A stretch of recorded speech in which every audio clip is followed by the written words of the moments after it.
It is a women's bantamweight showdown between Joanna Jedrzejczyk and Bethe Correia.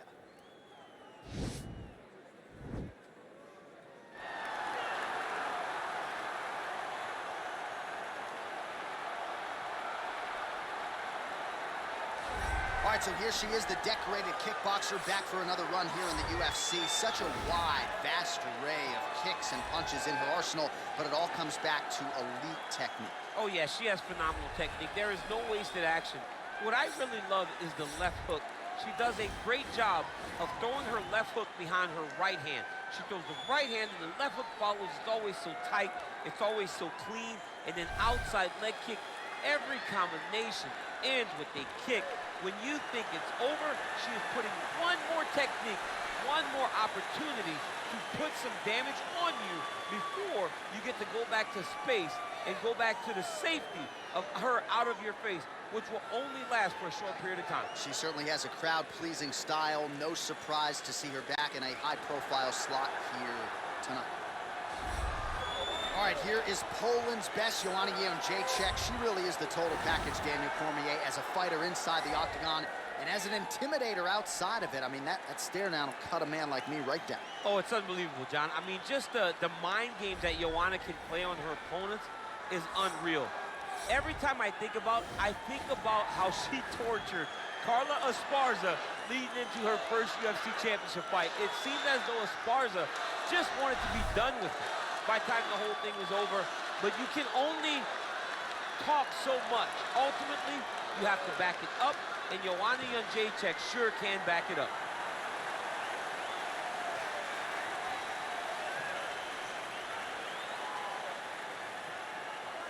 And here is tonight's tale of the tape. Jedrzejczyk is 32. Correia is 37. Jedrzejczyk will have a 1-inch reach advantage. All right, here now the veteran voice of the octagon, Bruce Buffer. Ladies and gentlemen, this is the main event of the evening. And when the action begins, a referee in charge of the octagon, Yves Loving.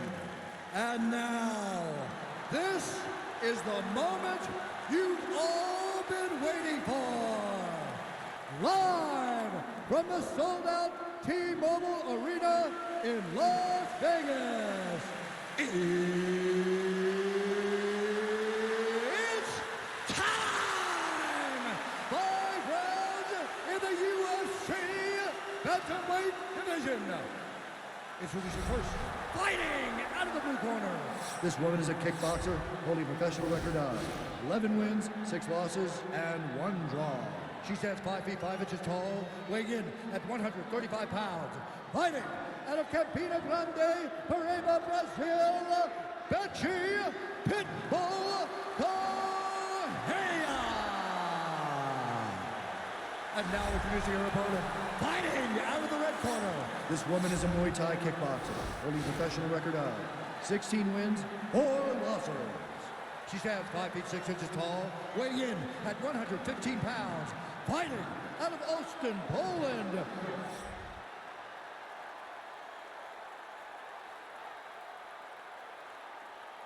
Okay, protect yourself at all time, obey my command at all time. If you want to touch left, do it now, go back to your corner. They touch him up and we are underway. Ready?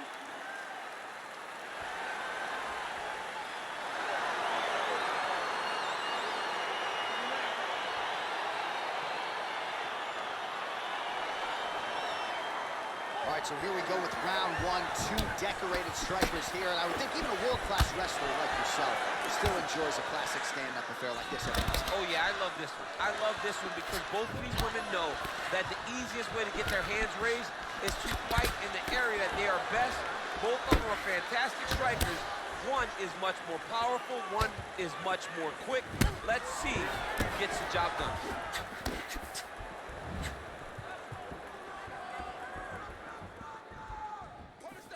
You gotta check these low leg kicks. Nice punch there by Joanna Jedrzejczyk. All right, so the fighters are in the clinch again, DC. I get tired just watching these situations. It's exhausting. This is a position where you are... She is such a diverse striker. That big strike landed, and it looks like she's going to finish this fight. Hard shots landing on both sides here. Correia gets in the clinch yet again, and they separate. Nice leg kick. Straight punch lands. Oh, wow, those leg kicks are already taking effect. So just over 20 total strikes have landed for Bethe Correia. Game of inches right there, boy. Wow. It was a good night if that landed. All right, so a nice job there defensively to raise the guard and prevent any damage. Those hands never leave where they're supposed to be, and if you do that, most times you will block the shot that's incoming. Oh, and there's another leg kick, just out, right? I mean, now she has sort of rendered her opponent, as you see the damage, a one-legged fighter. She is fighting a one-legged fighter, a wounded gazelle right in front, a hungry lion. That is not a great position to be. Oh, and she connects there. Beautiful punch. Great punch, but what's next? What is she going to use to follow it up? Stuffs the takedown, no problem. All right, both women now continuing to try to get a more dominant position here in the clinch. I can hear Dr. There put all the weight into it, and now this could be the beginning of the end for her opponent. It seems like we are in the final act of a four-part play, because this fight is about done. Big shots being landed on both sides here. Again, they will clinch. We'll see how it goes. Whoa! Can't take pictures now. She has to react. She has to go chase the finish. Trying to stay in this fight. That's a big strike right there. Just missed with the left there.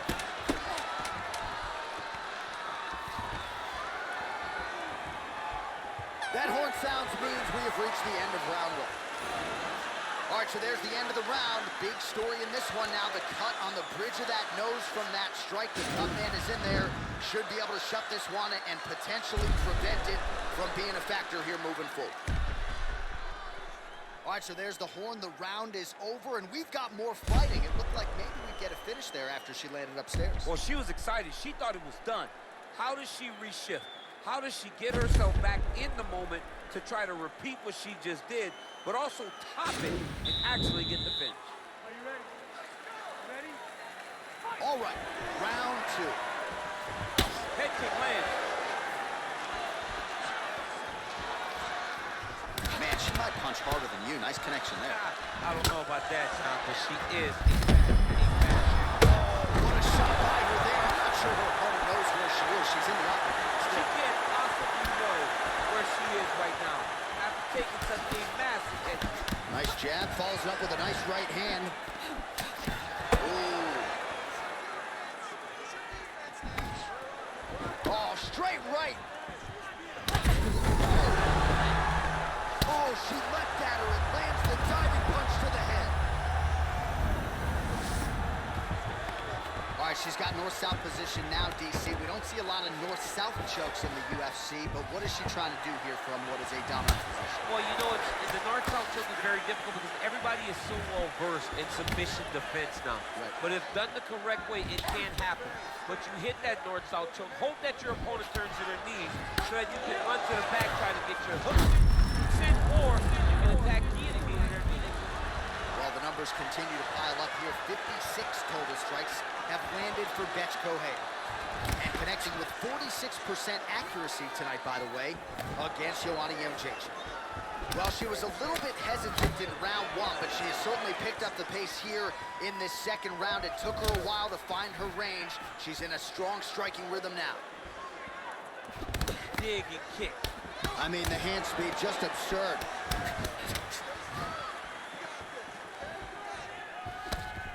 She missed with that jab. Nice straight punch. Good series of strikes by her there. She is staying wicked busy tonight. Very busy, but also super accurate. She is on point. Right hand punch from the clinch. All right, so no surprise. Once again, we find ourselves here in this clinch situation. We'll see who can advance. Oh, big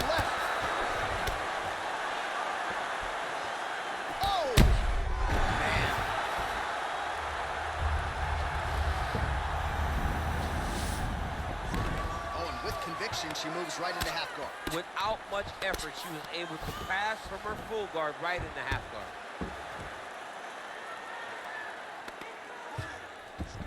Lands a strike now from the bottom. Nice work there by Correia. All right, half guard position for her here, and this is a spot where we've seen her have a lot of wild success in previous fights. She has a tremendous amount of success in this position because she's so knowledgeable. She keeps the right side underhook, and she just goes to work with that left arm. She's posting and elbowing. She's building her posture and punching. There are just so many different ways for her to score strikes from this position.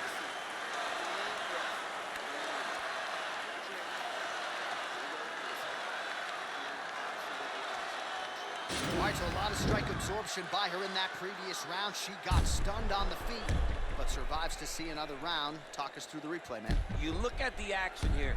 They're going back and forth, and boom, there goes that big strike that lands that really does hurt her opponent.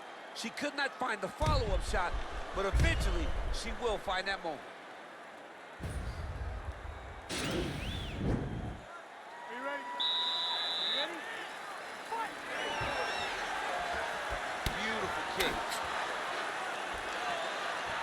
Can you believe she is able to keep up this output just as she did in the previous round, landing a high volume of strikes here and not slowing down whatsoever? She looks like she could go 10 hard fives if need be tonight. Big punch lands through the middle. Nice job by her there to block those shots. When you first go to a boxing class, the first thing they say is glue your guard to your face. Her guard's high tonight. Her guard's high, and she keeps the elbow down. She does a great job of blocking top and down low. 5 total strikes have landed for Bethe Correia. I think she hurt. Whoa!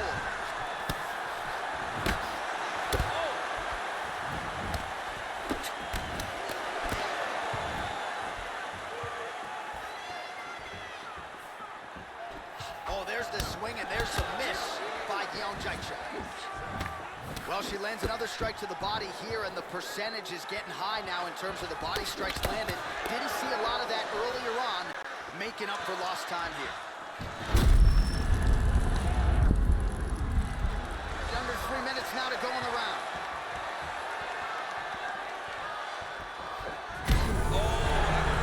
Another knockdown!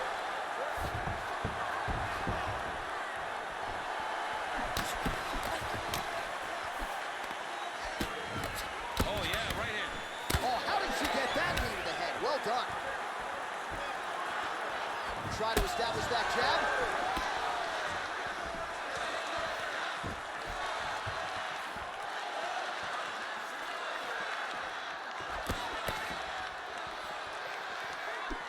Just out of range with that left hook.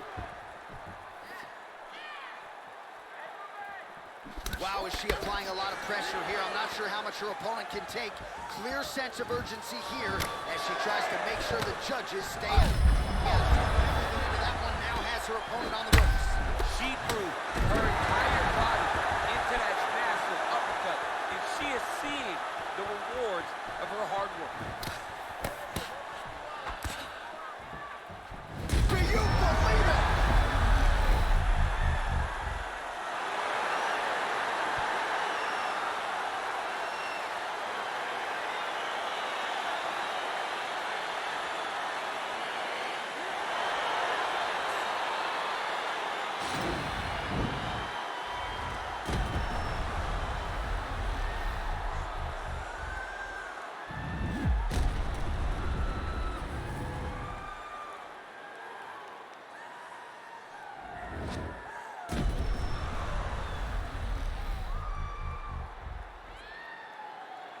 So a seminal moment in her young career here tonight as she gets the win by TKO. That is how you make noise and make a statement to the rest of this division. Ladies and gentlemen, referee Yves Leving has called a stop to this contest at 3 minutes, 56 seconds of round number 3. Declaring the winner by TKO, Joanna Jedrzejczyk.